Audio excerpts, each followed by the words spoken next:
Hi hello ನಮಸ್ಕಾರ ಸ್ನೇಹಿತರೆ, welcome to poster. ನಾವಿವತ್ತು ತೆಲುಗಿನಲ್ಲಿ ರೀಸೆಂಟ್ ಆಗಿ ರಿಲೀಸ್ ಆದ ಮೂವಿ ಹರಿಹರ ವೀರಮಲ್ಲುನ ನೋಡೋಣ. ಇದೊಂದು ಹಿಸ್ಟಾರಿಕಲ್ ಮೂವಿ ಆಗಿದೆ. ಸೊ ಜಾಸ್ತಿ ಟೈಮ್ ವೇಸ್ಟ್ ಮಾಡದೆ ಮೂವಿನ ಸ್ಟಾರ್ಟ್ ಮಾಡೋಣ. ಕಥೆಯ ಆರಂಭ 1950ರಲ್ಲಿ ಕೃಷ್ಣ ನದಿಯ ಪಕ್ಕದಲ್ಲಿರುವ ಕೋಲೂರು ಮೈನ್ಸ್ ನಿಂದ ಸ್ಟಾರ್ಟ್ ಆಗುತ್ತೆ. ಇಲ್ಲಿ ಜನ ವಜ್ರಕ್ಕಾಗಿ ಹುಡುಕ್ತಿರ್ತಾರೆ. ಆಗ ಅಲ್ಲಿ ಒಬ್ಬ ಹುಡುಗನಿಗೆ ವಜ್ರ ಸಿಗುತ್ತೆ. ಅವನು ಖುಷಿಯಿಂದ ತನ್ನ ತಂದೆಗೆ ಹೇಳ್ತಾನೆ. ಆಗ ಅಲ್ಲೇ ಪಕ್ಕದಲ್ಲಿ ಕೆಲಸ ಮಾಡ್ತಿದ್ದ ವರ್ಕರ್ಸ್ ಇದು ಗೊತ್ತಾಗಿ ಆ ಹುಡುಗನಿಗೆ ಹೊಡೆದು ಆ ವಜ್ರವನ್ನ ಅವನಿಂದ ಕಿತ್ಕೋತಾರೆ. ಏಕೆಂದ್ರೆ ಇವರೆಲ್ಲ ಕೋಲೂರು ಸಂಸ್ಥಾನದ ಪ್ರಜೆಗಳಾಗಿರ್ತಾರೆ. ಅಲ್ಲಿನ ರಾಜ ವಜ್ರವನ್ನು ಹುಡುಕೊಂಡು ಬಂದವರಿಗೆ ಒಳ್ಳೆ ಊಟ ಹಾಕ್ತಿರ್ತಾನೆ ಮತ್ತು ಯಾರು ವಜ್ರವನ್ನ ತರಲ್ವೋ ಅಂತವರಿಗೆ ಗಂಜಿಯನ್ನ ಹಾಕ್ತಿರ್ತಾನೆ. ಅಂದರೆ ಇವರು ಇಷ್ಟು ಹಿಂಸೆಯನ್ನು ಮಾಡ್ತಿರೋದು ಕೇವಲ ಊಟಕ್ಕಾಗಿ ಆಗಿರುತ್ತೆ. ಅವರಲ್ಲಿ ಒಬ್ಬಾತ ವಜ್ರ ಕಿತ್ಕೊಂಡು ಅಲ್ಲಿನ ಒಬ್ಬ ಅಧಿಕಾರಿಗೆ ಕೊಡ್ತಾನೆ. ಈತ ವಜ್ರನ ಚೆಕ್ ಮಾಡಿ ಅದನ್ನ ದೆಹಲಿಗೆ ಕಳಿಸ್ತಾನೆ. ಸೀನಿಲಿಂದ ಕಟ್ಟಾಗಿ ಔರಂಗಜೇಬನ ತೋರಿಸ್ತಾರೆ. ಈತ ಬೇರೆ ರಾಜ್ಯಗಳ ಮೇಲೆ ದಂಡಯಾತ್ರೆ ಮಾಡ್ತಿರ್ತಾನೆ. ಈತ ಭಾರತ ದೇಶದಲ್ಲಿರುವ ಎಲ್ಲರನ್ನ ಇಸ್ಲಾಂಗೆ ಕನ್ವರ್ಟ್ ಮಾಡಬೇಕು ಅಂತ ಅನ್ಕೊಂಡಿರ್ತಾನೆ. ಅದಕ್ಕೆ ಯಾವ ರಾಜರು ಇಸ್ಲಾಂಗೆ ಕನ್ವರ್ಟ್ ಆಗ್ತಾರೋ ಅವರನ್ನ ಬಿಟ್ಟುಬಿಡ್ತಾನೆ ಮತ್ತು ಯಾರು ಅದಕ್ಕೆ ಒಪ್ಪಲ್ವೋ ಅವರನ್ನ ಸಾಯಿಸ್ತಿರ್ತಾನೆ. ಮತ್ತು ಅವರು ಬೇರೆ ಧರ್ಮನ ಫಾಲೋ ಮಾಡ್ತಿದ್ದರೆ ಟ್ಯಾಕ್ಸ್ ಕಟ್ಟಬೇಕಾಗಿರುತ್ತೆ. ಇಲ್ಲಿ ಔರಂಗಜೇಬ್ಗೆ ಒಬ್ಬ ತಮ್ಮ ಕೂಡ ಇರ್ತಾನೆ. ಈತ ಒಂದು ರಾಜ್ಯವನ್ನ ಆಳ್ತಿದ್ದು ಸರ್ವಧರ್ಮ ಸಮಾನತೆಯನ್ನ ಪಾಲಿಸ್ತಿರ್ತಾನೆ. ಆದರೆ ಇದು ಔರಂಗಜೇಬ್ಗೆ ಇಷ್ಟ ಆಗದೆ ಅವನು ತನ್ನ ತಮ್ಮ ಅಂತನೂ ನೋಡದೆ ಅವನ ತಲೆಯನ್ನು ಕಡೆದು ತನ್ನ ತಂದೆ ಶಹಜಾನ್ಗೆ ಕಳಿಸ್ತಾನೆ. ಶಹಜಾನ್ಗೆ ಸತ್ತ ತನ್ನ ಮಗ ಅಂದ್ರೆ ತುಂಬಾ ಇಷ್ಟ ಇರುತ್ತೆ. ಅದಕ್ಕೆ ಆತ ತನ್ನ ಮಗನ ತಲೆಯನ್ನು ನೋಡಿ ತುಂಬಾ ದುಃಖ ಪಡ್ತಾನೆ. ಈಗ ಇಲ್ಲಿ ಔರಂಗಜೇಬ್ ಶಹಜಾನ್ ಹತ್ರ ಬರ್ತಾನೆ. ಶಹಜಾನ್ ಔರಂಗಜೇಬ್ಗೆ ನಾವು ಇತಿಹಾಸದಿಂದ ಕಲಿಬೇಕು, ನೀನು ಮಾಡ್ತಿರೋದು ತುಂಬಾ ದೊಡ್ಡ ತಪ್ಪು ಅಂತ ಹೇಳ್ತಾನೆ. ಅದಕ್ಕೆ ಔರಂಗಜೇಬ್, ನಾನು ಈ ದೇಶವನ್ನೆಲ್ಲ ಇಸ್ಲಾಂ ದೇಶ ಆಗಿ ಕನ್ವರ್ಟ್ ಮಾಡ್ತೀನಿ. ಯಾರು ನನ್ನ ಮಾತನ್ನು ಕೇಳೋದಿಲ್ವೋ ಅಂತ ಕಾಫಿರ್ಗಳನ್ನ ಮುಗಿಸ್ಬಿಡ್ತೀನಿ. ಅಲ್ಲಿವರೆಗೂ ನನ್ನ ದಂಡಯಾತ್ರೆ ನಿಲ್ಲಲ್ಲ ಅಂತ ಹೇಳ್ತಾನೆ. ಮತ್ತು ಇಲ್ಲಿ ಔರಂಗಜೇಬ್ ಶಹಜಾನ್ ಅರೆಸ್ಟ್ ಮಾಡಿ ಸೆರೆಗೆ ಹಾಕಿಸ್ತಾನೆ. ಸೀನಿಲಿಂದ ಪೋರ್ಬಂದರ್ಗೆ ಶಿಫ್ಟ್ ಆಗುತ್ತೆ. ಇಲ್ಲಿ ಬ್ರಿಟಿಷ್ ರಾಜ ಕಾಶಲಿಂಗ ಎಂಬ ಒಬ್ಬ ವಜ್ರದ ವ್ಯಾಪಾರಿ ಹತ್ರ ಬರ್ತಾನೆ. ಈತ ಇಲ್ಲಿ ಕಾಶಲಿಂಗನಿಂದ ವಜ್ರವನ್ನ ತಗೊಂಡು ಹೋಗ್ತಿರ್ತಾನೆ. ಆಗ ಆ ರಾಜನಿಗೆ ತನ್ನ ಪಕ್ಕದಲ್ಲಿದ್ದವರು ವೀರಮಲ್ಲು ಮತ್ತೆ ಬರಬಹುದು, ಜಾಗೃತಿ ಆಗಿರಿ ಅಂತ ಹೇಳ್ತಾನೆ. ಏಕೆಂದ್ರೆ ವೀರಮಲ್ಲು ತುಂಬಾ ಸಾರಿ ಈತನ ಮೇಲೆ ಅಟ್ಯಾಕ್ ಮಾಡಿರ್ತಾನೆ. ಈಗಲೂ ಕೂಡ ವೀರಮಲ್ಲು ಬರ್ತಾನೆ. ಈತ ಆ ರಾಜನ ಮೇಲೆ ಅಟ್ಯಾಕ್ ಮಾಡಿ ವಜ್ರಗಳನ್ನ ತಗೊಂಡು ಹೋಗ್ಬಿಡ್ತಾನೆ. ಇದಾದ ಸ್ವಲ್ಪ ದಿನಕ್ಕೆ ಕಾಶಲಿಂಗ ವೀರಮಲ್ಲುನ ಭೇಟಿಯಾಗಿ ಅವನಿಗೆ ಸ್ವಲ್ಪ ಹಣ ಕೊಟ್ಟು ಆ ವಜ್ರಗಳನ್ನ ವಾಪಸ್ ತಗೋತಾನೆ. ವೀರಮಲ್ಲು ನಮ್ಮ ದೇಶದ ಸಂಪತ್ತನ್ನು ಕೊಳ್ಳೆ ಹೊಡೆಯುತ್ತಿರುವ ಬ್ರಿಟಿಷರಿಗೆ ಮಾತ್ರ ಹಾಗೆ ಮಾಡ್ತಿರ್ತಾನೆ. ಅಂದರೆ ಅವನು ಕಳ್ಳ ಅಲ್ಲ. ಒಂದು ಕಡೆಯಿಂದ ಆತ ರಾಬಿನ್ಹುಡ್ ಆಗಿರ್ತಾನೆ. ಅಂದರೆ ಶ್ರೀಮಂತರಿಂದ ಹಣ ತಗೊಂಡು ಬಡವರಿಗೆ ಹಂಚ್ತಿರ್ತಾನೆ. ಈ ವಿಷಯ ಕೊಲ್ಲೂರು ಸಂಸ್ಥಾನದ ರಾಜನಿಗೆ ಗೊತ್ತಾದಾಗ ಆತ ವೆಂಕಟ ಮಾಣಿಕ್ಯಂ ಎಂಬ ವಜ್ರದ ವ್ಯಾಪಾರಿಯನ್ನ ವೀರಮಲ್ಲು ಹತ್ರ ಕಳಿಸ್ತಾನೆ. ಈತ ವೀರಮಲ್ಲುಗೆ ನಮ್ಮ ರಾಜ ನಿನ್ನ ಭೇಟಿ ಆಗ್ಬೇಕಂತೆ, ಅದಕ್ಕೆ ಕೊಲ್ಲೂರಿಗೆ ಬಾ ಅಂತ ಕರೀತಾನೆ. ಆಗ ವೀರಮಲ್ಲು ಸ್ವಲ್ಪ ದಿನ ವೇಟ್ ಮಾಡಿ ಸಂಕ್ರಾಂತಿ ಟೈಮ್ಗೆ ಕೊಲ್ಲೂರು ಸಂಸ್ಥಾನಕ್ಕೆ ಬರ್ತಾನೆ. ಇಲ್ಲಿನ ರಾಜನೇ ಬಡವರನ್ನ ವಜ್ರದ ಮೈನಿಂಗ್ ನಲ್ಲಿ ಕೆಲಸ ಮಾಡಿಸಿ ಅವರಿಗೆ ಸರಿಯಾಗಿ ಊಟನೂ ಕೊಡ್ತಿರಲ್ಲ. ಅದಕ್ಕೆ ಪ್ರಜೆಗಳು ರಾಜನಿಗೆ ಒಂದೆರಡು ಮೂಟೆ ಧಾನ್ಯವನ್ನ ಹೆಚ್ಚಿಗೆ ಕೊಡಿ, ಸರಿಯಾಗಿ ಊಟ ಮಾಡಿ ತುಂಬಾ ದಿನಗಳಾದವು ಅಂತ ಹೇಳ್ತಾರೆ. ಆಗ ರಾಜ ಅವರಿಗೆ, ಸರಿ, ನಿಮಗೆ ಬೇಕಾದ ಧಾನ್ಯ ಕೊಡ್ತೀನಿ, ಆದ್ರೆ ಅದಕ್ಕೆ ನೀವು ಇಲ್ಲಿರೋ ನಮ್ಮ ಮಲ್ಲಯೋಧರನ್ನ ಸೋಲಿಸಿದರೆ ನಿಮಗೆ ಧಾನ್ಯ ಕೊಡ್ತೀನಿ ಅಂತ ಹೇಳ್ತಾನೆ. ಆದ್ರೆ ಇವರು ತುಂಬಾ ವೀಕ್ ಆಗಿರ್ತಾರೆ, ಸರಿಯಾಗಿ ಊಟ ಕೂಡ ಮಾಡಿರಲ್ಲ. ಆದ್ರೆ ಮಲ್ಲಯುದ್ಧ ಮಾಡುವವರು ಒಬ್ಬೊಬ್ಬರು ಗುಡ್ಡದಂತಿರ್ತಾರೆ. ಆಗ ಜನ, ನಮಗೆ ಧಾನ್ಯ ಏನು ಬೇಡ, ಎಷ್ಟು ಕೊಡ್ತಿರೋ ಅಷ್ಟೇ ಕೊಡಿ ಸಾಕು ಅಂತ ಹೇಳ್ತಾರೆ. ಆದ್ರೆ ರಾಜ ಕೇಳದೆ, ಬೇಕು ಅನ್ನೋದು ನೀವೇ, ಬೇಡ ಅನ್ನೋದು ನೀವೇನಾ, ಅದಾಗುತ್ತೆ, ಮಲ್ಲಯುದ್ಧ ನಡಿಲೇಬೇಕು ಅಂತ ಹೇಳ್ತಾನೆ. ಈಗ ಇವರು ರಿಂಗ್ ಒಳಗೆ ಬಂದಾಗ ಪೈಲ್ವಾನ್ಗಳು ಇವರನ್ನ ಗಾಳಿಯಲ್ಲಿ ತೂರಿ ಹೊಡಿತಿರ್ತಾರೆ. ಅದೇ ಟೈಮಲ್ಲಿ ಅಲ್ಲಿ ವೀರಮಲ್ಲು ಬರ್ತಾನೆ. ಇದನ್ನೆಲ್ಲ ನೋಡಿ ಆತ ಎಷ್ಟು ಅನ್ಯಾಯನ ಅಂತ ಅನ್ಕೋತಿರ್ತಾನೆ. ಈ ಕಡೆ ಮಲ್ಲಯುದ್ಧ ಮಾಡ್ತಿದ್ದ ಜನ ಸೋತೋಗ್ತಾರೆ. ಆಗ ರಾಜ ಉಳಿದ ಜನಕ್ಕೂ ಧಾನ್ಯ ಕೊಡದೆ, ನನ್ನ ಯೋಧರನ್ನು ಯಾರು ಸೋಲಿಸ್ತಾರೋ ಅವರಿಗೆ ಈ ವರ್ಷ ಬೆಳೆದ 60,000 ಚೀಲ ಧಾನ್ಯ ಕೊಡ್ತೀನಿ ಅಂತ ಹೇಳ್ತಾನೆ. ಆದ್ರೆ ಅವರಿಗೆ ಧೈರ್ಯ ಸಾಕಾಗಲ್ಲ. ಆಗ ವೀರಮಲ್ಲು ಮುಂದೆ ಬಂದು 60,000 ಚೀಲ ಧಾನ್ಯ ಕೊಡ್ತೀನಂತ ಹೇಳ್ತಿದ್ದಾರಲ್ಲ, ನನ್ನ ಜೊತೆ ಬಂದು ಇವರನ್ನ ಸೋಲಿಸಿ, ನಾನು ನಿಮಗೆ ಮುಂದಾಳಾಗಿರ್ತೀನಿ ಅಂತ ಹೇಳ್ತಾನೆ. ಆದ್ರೆ ಆ ಜನರಿಗೆ ಗುಲಾಮಗಿರಿ ಅಭ್ಯಾಸ ಆಗೋಗಿರುತ್ತೆ, ಅವರು ಮುಂದೆ ಬರಲ್ಲ. ಆಗ ವೀರಮಲ್ಲು ರಾಜನ ಕಡೆ ನೋಡಿ, ಇವರನ್ನ ನಾನೊಬ್ಬನೇ ಸೋಲಿಸ್ತೀನಿ ಅಂತ ಹೇಳ್ತಾನೆ. ಅದಕ್ಕೆ ರಾಜನ ಪಕ್ಕದಲ್ಲಿದ್ದ ಸೇವಕ ರಾಜನಿಗೆ ದೃಷ್ಟಿ ಕೊಟ್ಟು ನೋಡ್ತೀಯಾ ಅಂತ ಬೈತಾನೆ. ಈಗ ವೀರಮಲ್ಲು ತಲೆಗೆಳಗೆ ಮಾಡಿ ರಿಂಗಲ್ಲಿ ಇಳಿತಾನೆ. ಈತ ಅಲ್ಲಿ ಒಂದೊಂದಾಗಿ ಎಲ್ಲರನ್ನ ಹೊಡೆದು ಉರುಳಿಸ್ತಾನೆ. ವೀರಮಲ್ಲು ಫೈಟ್ ಮಾಡ್ತಿರುವಾಗ ಮಾಣಿಕ್ಯಂ ರಾಜನ ಹತ್ರ ಹೋಗಿ, ನೀವು ಹೇಳಿ ಕಳಿಸಿದ ವೀರಮಲ್ಲು ಈತನೇ ಅಂತ ಹೇಳ್ತಾನೆ. ಈ ಕಡೆ ವೀರಮಲ್ಲು ಎಲ್ಲರನ್ನ ಸೋಲಿಸಿ ಜನರಿಗೆ ಧಾನ್ಯ ಕೊಡಿಸ್ತಾನೆ. ಆಗ ರಾಜ, ಬರೀ ಜನರಿಗೋಸ್ಕರನ, ನಿನಗೆ ಏನು ಬೇಕು ಕೇಳ್ಕೊ ಅಂತ ಹೇಳ್ತಾನೆ. ಅದಕ್ಕೆ ವೀರಮಲ್ಲು, ನಾನು ಮತ್ತು ಇಲ್ಲಿರೋ ಜನ ನಿಮ್ಮ ಕಣ್ಣಲ್ಲಿ ನೋಡಿ ಮಾತಾಡೋಕೆ ಅನುಮತಿ ಬೇಕು ಅಂತ ಹೇಳ್ತಾನೆ. ಆಗ ರಾಜ ಅನುಮತಿ ಕೊಡ್ತಾನೆ. ಮೊದಲ ಬಾರಿಗೆ ಅಲ್ಲಿನ ಜನ ತಲೆ ಎತ್ತಿ ರಾಜನನ್ನ ನೋಡ್ತಾರೆ. ಕಲ್ಲೂರು ಸಂಸ್ಥಾನದಲ್ಲಿ ಪಂಚಮಿ ಅನ್ನೋ ಒಬ್ಬ ಹುಡುಗಿ ಇರ್ತಾಳೆ. ಈಕೆ ವೀರಮಲ್ಲನ ನೋಡಿ ಇಂಪ್ರೆಸ್ ಆಗ್ತಾಳೆ. ವೀರಮಲ್ಲು ಕೂಡ ಪಂಚಮಿ ತನ್ನನ್ನ ನೋಡ್ತಿದ್ದಾಳೆ ಅಂತ ಗಮನಿಸ್ತಾನೆ.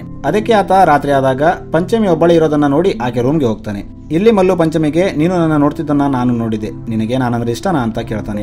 ಆಗ ಅಲ್ಲಿ ರಾಜನ ಮಗ ಬರ್ತಾನೆ. ಆತನನ್ನು ನೋಡಿ ಪಂಚಮಿ ವೀರಮಲ್ಲುಗೆ ಇಲ್ಲಿಂದ ಹೋಗು ಅಂತ ಹೇಳ್ತಾಳೆ. ಆಗ ಮಲ್ಲು ಬಚ್ಚಿಟ್ಕೋತಾನೆ. ಇಲ್ಲಿ ರಾಜಕುಮಾರ ಪಂಚಮಿಗೆ ಶೀಘ್ರದಲ್ಲೇ ನಮ್ಮ ಮದುವೆ ಇದೆ, ಆದಷ್ಟು ಬೇಗ ರೆಡಿ ಆಗು ಅಂತ ಹೇಳ್ತಾನೆ. ಇದನ್ನ ಕೇಳಿ ಮಲ್ಲು ಶಾಕ್ ಆಗ್ತಾನೆ. ಏಕೆಂದ್ರೆ ಆತ ಪಂಚಮಿ ರಾಜನ ಮಗಳು ಅನ್ಕೊಂಡಿರ್ತಾನೆ. ಆಗ ಪಂಚಮಿ, ಇಲ್ಲ, ನಾನೊಬ್ಬ ಅನಾಥೆ, ದೇವದಾಸಿಯರು ನನ್ನ ಸಾಕಿದ್ರು. ನಾನು ಗುಡಿಯಲ್ಲಿ ನೃತ್ಯ ಮಾಡ್ತಿದ್ದಾಗ ರಾಜನ ಮಗ ನನ್ನ ನೋಡಿದ್ದ. ಆಮೇಲೆ ನನ್ನ ಮದುವೆ ಆಗ್ಬೇಕಂತ ಇಲ್ಲಿ ತಂದು ಇಟ್ಕೊಂಡಿದ್ದಾನೆ. ಆದ್ರೆ ನನಗೆ ಅವನಂದ್ರೆ ಇಷ್ಟ ಇಲ್ಲ, ದಯವಿಟ್ಟು ಇಲ್ಲಿಂದ ಓಡೋಗೋಕೆ ಹೆಲ್ಪ್ ಮಾಡ್ತೀಯಾ ಅಂತ ಕೇಳ್ತಾಳೆ. ಆಗ ವೀರಮಲ್ಲಿಗೂ ಕೂಡ ಪಂಚಮಿ ಅಂದ್ರೆ ಇಷ್ಟ ಇದ್ದುದರಿಂದ ಖಂಡಿತ ಕರ್ಕೊಂಡು ಹೋಗ್ತೀನಿ ಅಂತ ಮಾತು ಕೊಡ್ತಾನೆ. ಈಗ ರಾಜ ಮತ್ತು ಆತನ ಮಗ ವೀರಮಲ್ಲುನ ಕರೆದು ಕೃಷ್ಣಾ ನದಿ ತೀರದಲ್ಲಿರೋ ಕಲ್ಲೂರು ಮೈನ್ಸ್ನಲ್ಲಿ ಜನರಿಂದ ಕೆಲಸ ಮಾಡಿಸ್ತಿರೋರು ನಾವೇ. ಆದ್ರೆ ನವಾಬ ಸಣ್ಣ ಸಣ್ಣ ವಜ್ರಗಳನ್ನ ನಮಗೆ ಬಿಟ್ಟು ದೊಡ್ಡ ವಜ್ರಗಳನ್ನ ಗೋಲ್ಕೊಂಡಾಗೆ ತಗೊಂಡು ಹೋಗ್ತಿದ್ದಾನೆ.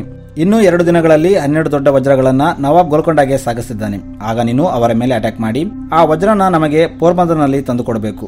ಈ ಕೆಲಸಕ್ಕೆ ನಿನಗೆ 1 ವಜ್ರ ಕೊಡ್ತೀವಿ ಅಂತ ಹೇಳ್ತಾರೆ. ಆದ್ರೆ ವೀರಮಲ್ಲು ಕೇಳದೆ ನನಗೆ 2 ವಜ್ರ ಬೇಕು ಅಂತ ಹೇಳ್ತಾನೆ. ಆಗ ರಾಜನ ಮಗ 1 ವಜ್ರ ಮಾರಿದರೆ ಅಲ್ಲಿ ಕೆಲಸ ಮಾಡೋ ಪ್ರಜೆಗಳಿಗೆ 5 ವರ್ಷ ಊಟ ಆಗಬಹುದು, ಅವು ತುಂಬಾ ಬೆಲೆ ಬಾಳುತ್ತೆ ಅಂತ ಹೇಳ್ತಾನೆ. ಆದ್ರೆ ದೊಡ್ಡ ರಾಜ ಸರಿ 2 ವಜ್ರ ಕೊಡ್ತೀವಿ, ನೀನು ಮೊದಲು ಅವುಗಳನ್ನ ಕಳತನ ಮಾಡು ಅಂತ ಹೇಳ್ತಾನೆ. ಈಗ ವೀರಮಲ್ಲು ವಜ್ರನ ಕದಿಯೋಕೆ ಪ್ಲಾನ್ ಮಾಡ್ತಾನೆ. ಅದಕ್ಕೆ ಆತ ತನ್ನ ಟೀಮ್ ನ ಕರೀತಾನೆ. ಇವರಿಗೆ ಊಟ ಹಾಕಿ ವಜ್ರದ ಜೊತೆಗೆ ಪಂಚಮಿಯನ್ನು ಒಬ್ಬ ಹುಡುಗಿಯನ್ನ ಕರ್ಕೊಂಡು ಹೋಗ್ಬೇಕು ಅಂತ ಹೇಳ್ತಾನೆ. ಈ ಕಡೆ ರಾಜಕುಮಾರ ನವಾಬ್ ಸೈನಿಕರೊಂದಿಗೆ ವಜ್ರ ತಗೊಂಡು ಸರೂರ್ ನಗರಕ್ಕೆ ಬರ್ತಾನೆ. ಇಲ್ಲಿ ವೀರಮಲ್ಲು ಮೊದಲೇ ವೇಟ್ ಮಾಡ್ತಿರ್ತಾನೆ. ಈತ ಇಲ್ಲಿ ಸೈನಿಕರು ರೆಸ್ಟ್ ಮಾಡೋಕೆ ನಿಂತಾಗ ಅವರ ಊಟದಲ್ಲಿ ನಿದ್ರೆ ಔಷಧಿ ಹಾಕಿ ಅವರು ಮೂರ್ಛೆ ಹೋಗುವಂತೆ ಮಾಡ್ತಾನೆ. ಆದ್ರೆ ಅಷ್ಟೊತ್ತಿಗೆ ಇನ್ನೂ 100 ಜನ ಸೈನಿಕರು ಅಲ್ಲಿಗೆ ಬರ್ತಾರೆ. ಇವರನ್ನ ನವಾಬ್ ಸೈನ್ಯಾಧಿಕಾರಿ ಬೆಂಜಮಿನ್ ವಾರಿಸ್ ಕಳಿಸಿರ್ತಾನೆ. ಏಕೆಂದ್ರೆ ಇವರಿಗೆ ದರೋಡೆಕೋರ ವೀರಮಲ್ಲು ವಜ್ರದ ಹಿಂದೆ ಬಿದ್ದಿದ್ದಾನೆ ಅಂತ ಸಮಾಚಾರ ಬಂದಿರುತ್ತೆ. ಅದಕ್ಕೆ ಮಲ್ಲು ಅವತ್ತು ಅಟ್ಯಾಕ್ ನ ಕ್ಯಾನ್ಸಲ್ ಮಾಡ್ತಾನೆ. ಈಗ ಮಾರನೇ ದಿನ ಇವರು ಗೋಲ್ಕೊಂಡಕ್ಕೆ ಪ್ರಯಾಣ ಮುಂದುವರಿಸ್ತಾರೆ. ಇವರು ಚಾರ್ಮಿನಾರ್ ಹತ್ರ ಬಂದಾಗ ವೀರಮಲ್ಲು ಇವರ ಮೇಲೆ ಅಟ್ಯಾಕ್ ಮಾಡ್ತಾನೆ. ಇಲ್ಲಿ ನವಾಬ್ ಸೈನಿಕರು ಮತ್ತು ವೀರಮಲ್ಲು ಗ್ಯಾಂಗ್ ನಡುವೆ ಫೈಟ್ ನಡೆಯುತ್ತೆ. ಇಲ್ಲಿ ವೀರಮಲ್ಲು ವಜ್ರನ ತಗೋತಾನೆ. ಆಮೇಲೆ ಪಂಚಮಿನ ಕುದುರೆ ಮೇಲೆ ಕುಂದಿರಿಸಿ ತಾನು ಅಲ್ಲಿಂದ ಹೋಗ್ಬೇಕು ಅನ್ಕೋತಾನೆ. ಆಗ ವಜ್ರ ಸಿಕ್ಕಿದೆ ಅಂತ ಗೊತ್ತಾದಾಗ ವೀರಮಲ್ಲು ಕಡೆಯವರು ಅಲ್ಲಿಂದ ಹೋಗ್ಬಿಡ್ತಾರೆ. ಆದ್ರೆ ಪಂಚಮಿ ವಜ್ರದ ಮೂಟೆ ತಗೊಂಡು ವೀರಮಲ್ಲುನ ದೂಕಿ ಅಲ್ಲಿಂದ ಕುದುರೆ ಮೇಲೆ ಏರಿ ಹೋಗ್ಬಿಡ್ತಾಳೆ. ಆತ ಆಕೆಯನ್ನ ಫಾಲೋ ಮಾಡುವಷ್ಟರಲ್ಲಿ ಅಲ್ಲಿ ನವಾಬ್ ಸೈನಿಕರು ವೀರಮಲ್ಲುನ ರೌಂಡ್ ಅಪ್ ಮಾಡ್ತಾರೆ. ಬೇರೆ ದಾರಿ ಇಲ್ಲದೆ ವೀರಮಲ್ಲು ಅವರಿಗೆ ಸರೆಂಡರ್ ಆಗ್ತಾನೆ. ಇವರು ಆತನನ್ನ ನವಾಬ್ ಹತ್ರ ಕರ್ಕೊಂಡು ಹೋಗ್ತಾರೆ. ಇಲ್ಲಿ ನವಾಬ್ ವೀರಮಲ್ಲುಗೆ ನಮ್ಮ ಕೋಲೂರು ಮೈನ್ಸ್ ನಲ್ಲಿ ಸಿಕ್ಕ ಎಷ್ಟೋ ಬೆಲೆ ಬಾಳುವ ಕೊಹಿನೂರ್ ವಜ್ರ ರಾಜರಿಂದ ರಾಜರಿಗೆ ಹಸ್ತಾಂತರಿಸಲ್ಪಟ್ಟು ಈಗ ಔರಂಗಜೇಬನ ನವಿಲು ಸಿಂಹಾಸನದ ಮೇಲಿದೆ. ಅದನ್ನ ವಾಪಸ್ ತರೋಕೆ ನಾನು ಯುದ್ಧ ಕಲೆಗಳಲ್ಲಿ ನಿಪುಣರಾದ ಎಷ್ಟೋ ಯೋಧರನ್ನ ಕಳಿಸಿದೆ. ಆದ್ರೆ ಅವರ್ಯಾರು ಜೀವಂತವಾಗಿ ವಾಪಸ್ ಬರಲಿಲ್ಲ. ಹಾಗಂತ ಅದನ್ನ ಅಲ್ಲೇ ಬಿಡೋದು ನಮಗೆ ಇಷ್ಟ ಇಲ್ಲ. ಏಕೆಂದ್ರೆ ಅದು ಅಮೂಲ್ಯವಾದದ್ದು, ಕೇವಲ ಬೆಲೆ ಬಾಳೋ ವಸ್ತು ಅಂತಲ್ಲ. ಆದ್ರೆ ಅದು ಗೋಲ್ಕೊಂಡದ ಪ್ರತಿಷ್ಠೆಯ ಸಂಕೇತ. ಅದಕ್ಕೆ ನಿನಗೆ ಒಂದು ಆಫರ್ ಕೊಡ್ತೀನಿ. ಅದೇನೆಂದರೆ ನೀನು ಆ ವಜ್ರನ ನಮಗೆ ತಂದು ಕೊಟ್ಟರೆ ನಿನಗೆ ಒಂದು ವಜ್ರದ ಗಣಿಯನ್ನ ಬರೆದು ಕೊಡ್ತೀನಿ. ಅದನ್ನು ನೀನು ಮಾರ್ಕೋತೀಯೋ ಉಚಿತವಾಗಿ ಬಡವರಿಗೆ ದಾನ ಮಾಡ್ತೀಯೋ ಅದು ನಿನಗೆ ಬಿಟ್ಟಿದ್ದು. ನೀನು ಈ ಕೆಲಸನ ಮಾಡಲ್ಲ ಅಂತ ಹೇಳಿದ್ರೆ ನಿನ್ನ ಇಲ್ಲೇ ಸಾಯಿಸ್ಬಿಡ್ತೀನಿ. ಅಥವಾ ನೀನು ಅದನ್ನ ಕದ್ದು ಓಡೋಗೋ ಪ್ಲಾನ್ ಮಾಡಿದ್ರೆ ನನ್ನ ಸೈನ್ಯಾಧಿಕಾರಿ ಬೆಂಜಮಿನ್ ವಾರಿಸ್ ನಿನ್ನ ಸಾಯಿಸ್ಬಿಡ್ತಾನೆ ಅಂತ ವಾರ್ನಿಂಗ್ ಕೊಡ್ತಾನೆ. ಅದಕ್ಕೆ ವೀರಮಲ್ಲುಗೆ ಕೋಪ ಬಂದು ನಿನ್ನ ಸೈನ್ಯಾಧಿಪತಿ ನನ್ನ ಬಟ್ಟೆಯ ಅಂಚನ್ನು ಮುಟ್ಟಕ್ಕಾಗಲ್ಲ ಅಂತ ಹೇಳ್ತಾನೆ. ಇದರಿಂದ ನವಾಬ್ಗೆ ಕೋಪ ಬರುತ್ತೆ. ಆಗ ವೀರಮಲ್ಲು ನವಾಬ್ಗೆ, ನೀವು ಪ್ರತಿ ವರ್ಷ ಭದ್ರಾಚಲಂನಲ್ಲಿರೋ ಸೀತಾರಾಮರಿಗೆ ಹರಕೆಯನ್ನ ಕಳಿಸ್ತೀರಿ, ಅದಕ್ಕೆ ನೀವಂದ್ರೆ ನನಗೆ ಗೌರವ. ಅದಲ್ಲದೆ ಆ ವಜ್ರ ಗೋಲ್ಕೊಂಡದ ಪ್ರತಿಷ್ಠೆ ಅಂತ ಹೇಳಿದ್ರಲ್ಲ, ಅದಕ್ಕೆ ಅದನ್ನು ನಿಮಗೆ ತಂದು ಕೊಡ್ತೀನಿ ಅಂತ ಹೇಳ್ತಾನೆ. ಆಗ ನವಾಬ ಕೆಂಪುಕೋಟೆ ಬಗ್ಗೆ ಚೆನ್ನಾಗಿ ತಿಳಿದಿದ್ದ ಗುಲ್ಫಾಮ್ ಖಾನ್, ಸೈನ್ಯಾಧಿಕಾರಿಯಾದ ಬೆಂಜಮಿನ್ ವಾರಿಸ್ ಮತ್ತು ಅಬ್ದುಲ್ ಅನ್ನೋ 3 ವ್ಯಕ್ತಿಯನ್ನ ವೀರಮಲ್ಲು ಜೊತೆ ಕಳಿಸ್ತಾನೆ.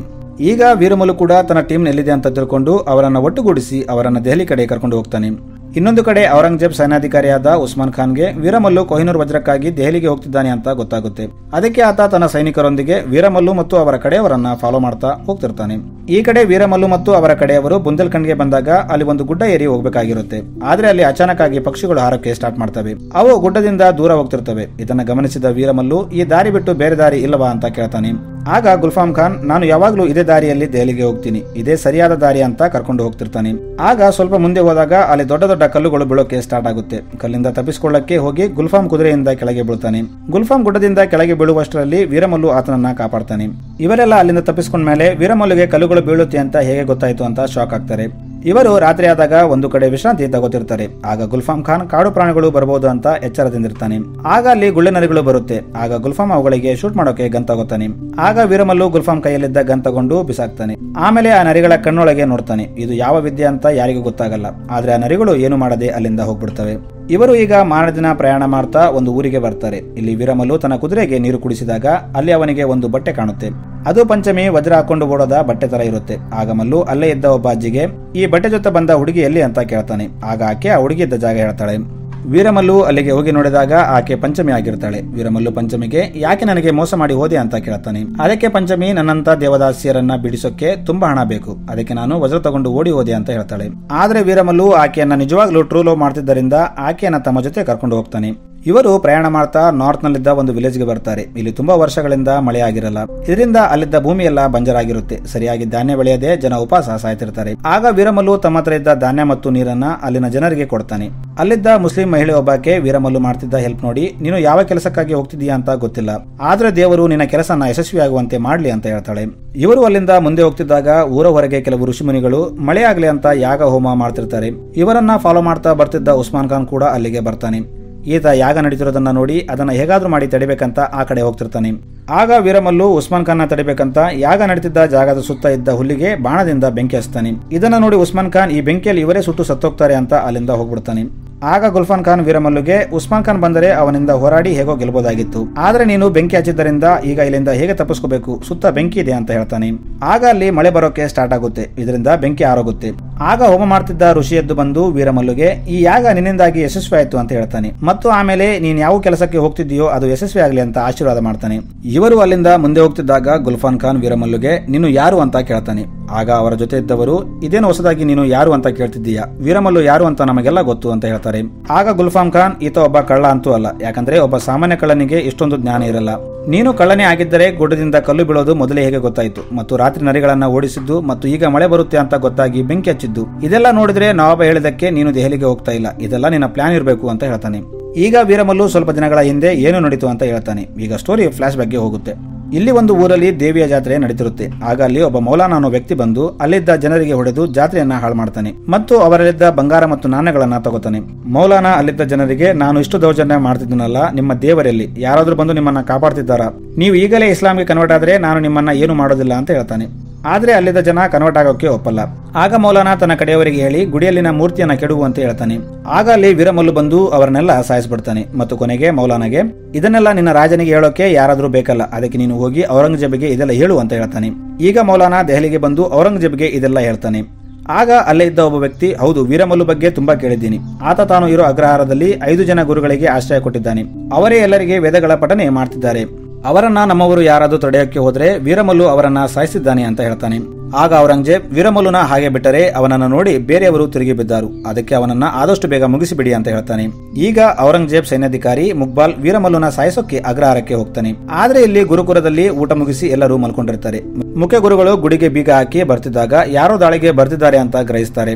ಅದಕ್ಕೆ ಆತ ಎಲ್ಲ ವಿದ್ಯಾರ್ಥಿಗಳನ್ನ ನೆಲಮಾಳಿಗೆಯಲ್ಲಿ ಬಚ್ಚಿಡ್ತಾನೆ. ಇಲ್ಲಿ ಮುಕ್ಬಾಲ್ ಖಾನ್ ಬಂದಾಗ ಆತನಿಗೆ ಯಾರು ಕಾಣಲ್ಲ. ಆಗ ಆತ ಮೊದಲು ಗುಡಿಯಲ್ಲಿದ್ದ ಮೂರ್ತಿಯನ್ನ ಹೊರಗೆ ತೆಗೆಯುವಂತೆ ಹೇಳ್ತಾನೆ. ಆಗ ಆ 5 ಜನ ಗುರುಗಳು ಗುಡಿ ಮುಂದೆ ಬಂದು ಅವರಿಗೆ ಅಡ್ಡ ನಿಲ್ತಾರೆ. ಆಗ ಮುಕ್ಬಾಲ್ ಖಾನ್ ಆ ಗುರುಗಳನ್ನ ಔರಂಗಜೇಬ್ ಹತ್ರ ಕರ್ಕೊಂಡು ಬರ್ತಾನೆ. ಇಲ್ಲಿ ಔರಂಗಜೇಬ್ ಇವರನ್ನ ನೋಡಿ ಒಂದು ಕತ್ತಿ ತಗೊಂಡು ಗುರುವಿನ ತಲೆ ಕಡಿಬೇಕಂತ ಓಡಿ ಬರ್ತಾನೆ. ಆದ್ರೆ ಅವರ ಕಣ್ಣಲ್ಲಿ ಆತನಿಗೆ ಭಯ ಕಾಣಲ್ಲ. ಆಗ ಆತ ಏನು ನೋಡ್ಕೊಂಡು ನಿಮಗೆ ಅಷ್ಟು ಧೈರ್ಯ ಅಂತ ಕೇಳ್ತಾನೆ. ಆಗ ಗುರುಗಳು ಔರಂಗಜೇಬ್ಗೆ ನೀನು ನಮ್ಮನ್ನ ಸಾಯಿಸಿದ್ರು ವೀರಮಲ್ಲು ಇರುವವರೆಗೂ ನಮ್ಮ ಧರ್ಮ ಜೀವಂತವಾಗಿರುತ್ತೆ ಅಂತ ಹೇಳ್ತಾರೆ. ಅದಕ್ಕೆ ಔರಂಗಜೇಬ್ ಸರಿ, ಹಾಗಾದ್ರೆ ಮೊದಲು ವೀರಮಲ್ಲುನ ಸಾಯಿಸಿ ಆಮೇಲೆ ನಿಮ್ಮನ್ನ ಸಾಯಿಸ್ತೀನಿ ಅಂತ ಹೇಳ್ತಾನೆ. ಆಮೇಲೆ ಔರಂಗಜೇಬ್ ವೀರಮಲ್ಲುನ ಹಿಡಿಯೋಕೆ ಸೈನಿಕರನ್ನ ಕಳಿಸ್ತಾನೆ. ಇದು ವೀರಮಲ್ಲುಗೆ ಗೊತ್ತಾದಾಗ ಆತ ನಾನು ಡೈರೆಕ್ಟ್ ಆಗಿ ಹೋದ್ರೆ ಆತ ಗುರುಗಳಿಗೆ ಏನಾದ್ರೂ ಮಾಡಬಹುದು ಅಂತ ತಿಳ್ಕೊಂಡು ನವಾಬ ತನ್ನನ್ನ ದೆಹಲಿಗೆ ಕಳಿಸೋ ತರ ಪ್ಲಾನ್ ಮಾಡ್ತಾನೆ. ಇದನ್ನ ಕೇಳಿ ಗುಲ್ಫಾಮ್ ಖಾನ್ ಮತ್ತು ಸಂಗಡಿಗರು ದುಃಖ ಪಡ್ತಾರೆ. ಆಗ ವೀರಮಲ್ಲು ಆ 5 ಜನ ಗುರುಗಳು 5 ಕೊಹಿನೂರಿಗೆ ಸಮಾನರು, ಅದಕ್ಕೆ ಅವರನ್ನ ಕರೆತರೋ ಕಾರ್ಯದಲ್ಲಿ ನನ್ನ ಪ್ರಾಣ ಹೋದ್ರೂ ಭಯ ಇಲ್ಲ, ಆದ್ರೆ ನಾನು ನನ್ನ ಸ್ವಾರ್ಥಕ್ಕಾಗಿ ನಿಮ್ಮ ಪ್ರಾಣನ ಅಪಾಯದಲ್ಲಿ ಹಾಕೋದು ಸ್ವಲ್ಪನೂ ಇಷ್ಟ ಇಲ್ಲ, ಅದಕ್ಕೆ ನೀವು ಇಲ್ಲಿಂದ ಹೋಗ್ಬಿಡಿ ಅಂತ ಹೇಳ್ತಾನೆ. ಆದ್ರೆ ಗುಲ್ಫಾಮ್ ಖಾನ್ ಈ ಕಾರ್ಯದಲ್ಲಿ ನಾವು ನಿನ್ನ ಜೊತೆ ಇರ್ತೀವಿ ಅಂತ ಹೇಳ್ತಾನೆ. ಅಲ್ಲಿದ್ದವರು ಹಾಗೆ ಹೇಳುತ್ತಾರೆ. ಆಗ ಗುಲ್ಫಾಮ್ ಖಾನ್ ವೀರಮಲ್ಲುಗೆ ನೀನು ಅಬ್ದುಲ್ ಮತ್ತು ಇನ್ನಿಬ್ಬರನ್ನ ಕರ್ಕೊಂಡು ಚೌಕಿಥಾನ ಮುಖಾಂತರ ದೆಹಲಿಗೆ ಹೋಗು, ನಾನು ಮಿಕ್ಕವರನ್ನ ಕರ್ಕೊಂಡು ಬನಾರಸ್ ಮೂಲಕ ದೆಹಲಿಗೆ ಬರ್ತೀನಿ ಅಂತ ಹೇಳ್ತಾನೆ. ಈಗ ಪಂಚಮಿಗೆ ಕೂಡ ವೀರಮಲ್ಲು ಮಾಡ್ತಿದ್ದ ಒಳ್ಳೆ ಕಾರ್ಯ ನೋಡಿ ಆತನ ಮೇಲೆ ಪ್ರೀತಿ ಹುಟ್ಟುತ್ತೆ. ಆಕೆ ವೀರಮಲ್ಲುಗೆ ಆದಷ್ಟು ಬೇಗ ಗುರುಗಳನ್ನು ಬಿಡಿಸಿ ಜೀವಂತವಾಗಿ ವಾಪಸ್ ಬಾ ಅಂತ ಹೇಳ್ತಾಳೆ. ಈಗ ವೀರಮಲ್ಲು ಚೌಕಿತಾಣ ಹತ್ರ ಬರ್ತಾನೆ. ಇಲ್ಲಿ ಮಕ್ಬಾಲ್ ಖಾನ್ ಇರ್ತಾನೆ. ಚೌಕಿತಾಣ ಅಂದ್ರೆ ಒಂದು ವಿಧದ ಟೋಲ್ ಗೇಟ್ ತರ ಇರುತ್ತೆ. ಇಲ್ಲಿ ದೆಹಲಿಯಿಂದ ಹೊರಗೆ ಹೋಗಬೇಕಾದ್ರೆ ಮತ್ತು ದೆಹಲಿ ಒಳಗೆ ಬರಬೇಕಾದ್ರೆ ಅನುಮತಿ ಪತ್ರ ಬೇಕಾಗಿರುತ್ತೆ. ಇಲ್ಲಿ ಗಮನಿಸಬೇಕಾದ ಇನ್ನೊಂದು ವಿಷಯ ಏನಂದ್ರೆ ಇಲ್ಲಿ ಮುಸ್ಲಿಮ್ಸರಿಗೆ ಯಾವುದೇ ತೊಂದರೆ ಮಾಡ್ತಿರಲ್ಲ, ಆದ್ರೆ ಹಿಂದೂಗಳಿಗೆ ಟ್ಯಾಕ್ಸ್ ರೂಪದಲ್ಲಿ ದುಡ್ಡು ಕಟ್ಟುವಂತೆ ಹೇಳ್ತಿರ್ತಾರೆ. ಮತ್ತು ಮುಕ್ಬಾಲ್ ಖಾನ್ಗೆ ಯಾವುದನ್ನ ಹಿಂದೂ ಪ್ರಯಾಣಿಕರಲ್ಲಿ ಹಿಂದೂ ದೇವರಿಗೆ ಸಂಬಂಧಿಸಿದ ಮೂರ್ತಿ ಅಥವಾ ಗ್ರಂಥಗಳಿದ್ದರೆ ಅದನ್ನ ತಕ್ಷಣ ಬೆಂಕಿಯಲ್ಲಿ ಹಾಕಿಸ್ತಿರ್ತಾನೆ ಮತ್ತು ಯಾರತ್ರ ಈ ವಸ್ತುಗಳು ಸಿಕ್ಕಿದೆವೆಯೋ ಅವರನ್ನ ಚಿತ್ರಹಿಂಸೆ ಮಾಡ್ತಿರ್ತಾನೆ. ಇಲ್ಲಿ ಅಬ್ದುಲ್ ಖಾನ್ ವೀರಮಲ್ಲುಗೆ ನಾವು ಇಲ್ಲಿ ಸಿಕ್ಕಾಕೊಂಡ್ರೆ ನಾವು ಅಂದ್ಕೊಂಡಿರುವ ಕೆಲಸ ಮಾಡೋಕ್ಕಾಗಲ್ಲ, ಹುಷಾರಾಗಿರು ಅಂತ ಹೇಳ್ತಾನೆ. ಈಗ ಇಲ್ಲಿ ಒಂದು ಫ್ಯಾಮಿಲಿ ಬಾರ್ಡರ್ ಕ್ರಾಸ್ ಮಾಡಬೇಕು ಅಂತ ಬರುತ್ತೆ. ಆಗ ಆ ಫ್ಯಾಮಿಲಿಯಲ್ಲಿದ್ದ ಒಬ್ಬ ಹುಡುಗಿ ಹತ್ರ ಸ್ಫಟಿಕದ ಶಿವಲಿಂಗ ಇರುತ್ತೆ. ಅದನ್ನ ನೋಡಿ ಮಕ್ಬಲ್ ಆ ಹುಡುಗಿ ತಂದೆಗೆ ಹೊಡಿತಾನೆ ಮತ್ತು ಆ ಹುಡುಗಿಯ ತಾಯಿ ಗರ್ಭಿಣಿಯಾಗಿದ್ರು ನೋಡದೆ ಆಕೆ ಹೊಟ್ಟೆಗೆ ಹೊಡಿತಾನೆ. ಇದನ್ನೆಲ್ಲ ನೋಡ್ತಿದ್ದ ವೀರಮಲ್ಲುಗೆ ಕಂಟ್ರೋಲ್ ಆಗಲ್ಲ. ಆತ ಮೊಘಲ್ ಸೈನಿಕರಿಗೆ ಹೊಡೆಯೋಕೆ ಸ್ಟಾರ್ಟ್ ಮಾಡ್ತಾನೆ. ವೀರಮಲ್ಲು ಜೊತೆ ಇದ್ದ ಅಬ್ದುಲ್ ಕೂಡ ಆತನಿಗೆ ಸಹಾಯಕ್ಕೆ ಬರ್ತಾನೆ, ಆದ್ರೆ ಅವರ ಸಂಖ್ಯೆ ಅಧಿಕವಾಗಿರುತ್ತೆ. ಆಗ ವೀರಮಲ್ಲುಗೆ ಗಾಯವಾಗುತ್ತೆ. ಇದನ್ನೆಲ್ಲ ನೋಡ್ತಿದ್ದ ಆ ಹುಡುಗಿ ಇನ್ನೆಷ್ಟು ಕಾಲ ಇವರ ದಬ್ಬಾಳಿಕೆಯನ್ನು ಸಹಿಸಿಕೊಂಡಿರೋದು, ಆತ ಒಬ್ಬನೇ ನಮಗಾಗಿ ಹೋರಾಡ್ತಿದ್ದಾನೆ ಅಂತ ಅಲ್ಲಿದ್ದವರಿಗೆ ಮೋಟಿವೇಟ್ ಮಾಡ್ತಾಳೆ. ಆಗ ಅಲ್ಲಿದ್ದ ಸಾಮಾನ್ಯ ಪ್ರಜೆಗಳು ಕೂಡ ಮೊಘಲ್ ಸೈನಿಕರ ವಿರುದ್ಧ ತಿರುಗಿ ಬೀಳುತ್ತಾರೆ. ಈಗ ವೀರಮಲ್ಲು ಮುಗ್ಬಾಲ್ಗೆ ಹೋಗಿ ನಿನ್ನ ರಾಜನಿಗೆ ಹೇಳು ನಾನು ಬರ್ತಿದ್ದೀನಿ ಅಂತ ಹೇಳ್ತಾನೆ. ಆಗ ಆತ ಅಲ್ಲಿಂದ ಕುದುರೆ ಏರಿ ಓಡೋಗ್ತಾನೆ. ಮುಗ್ಬಾಲ್ ಅಲ್ಲಿಂದ ಔರಂಗಜೇಬ್ ಹತ್ರ ಬಂದು ಚೌಕಿದಾನ ಹತ್ರ ನಡೆದ ಅಟ್ಯಾಕ್ ಬಗ್ಗೆ ಹೇಳ್ತಾನೆ. ಅದೇ ಟೈಮಲ್ಲಿ ಅಲ್ಲಿ ಉಸ್ಮಾನ್ ಖಾನ್ ಕೂಡ ಬರ್ತಾನೆ. ಈತ ಔರಂಗಜೇಬ್ಗೆ ಕೊಹಿನೂರ್ ಕದಿಯಲು ಬರ್ತಿದ್ದ ಕಳ್ಳ ತಪ್ಪಿಸ್ಕೊಂಡ ಅಂತ ಹೇಳ್ತಾನೆ. ಇಲ್ಲಿ ಔರಂಗಜೇಬ್ಗೆ ಆ ಗುರುಗಳನ್ನ ಕಾಪಾಡಲು ಮತ್ತು ಕೊಹಿನೂರ್ ವಜ್ರವನ್ನ ಕದಿಯಲು ಬರ್ತಿದ್ದ ವೀರಮಲ್ಲು ಇಬ್ಬರು ಒಂದೇ ಅಂತ ಗೊತ್ತಾಗುತ್ತೆ. ಮೂವಿ ಕೊನೆಯಲ್ಲಿ ವೀರಮಲ್ಲು ಮತ್ತು ಔರಂಗಜೇಬ್ ಒಂದು ದೊಡ್ಡ ತುಫಾನಲ್ಲಿ ಗಾಳಿಯಲ್ಲಿ ಫೈಟ್ ಮಾಡ್ತಿರೋ ಸೀನ್ ನೊಂದಿಗೆ ಮೂವಿ ಎಂಡ್ ಆಗುತ್ತೆ. ಅಂದರೆ ಇದು ಪಾರ್ಟ್ 1. ಇನ್ನು ಈ ಮೂವಿಗೆ ಪಾರ್ಟ್ 2 ಕೂಡ ಇದೆ. So thanks for watching.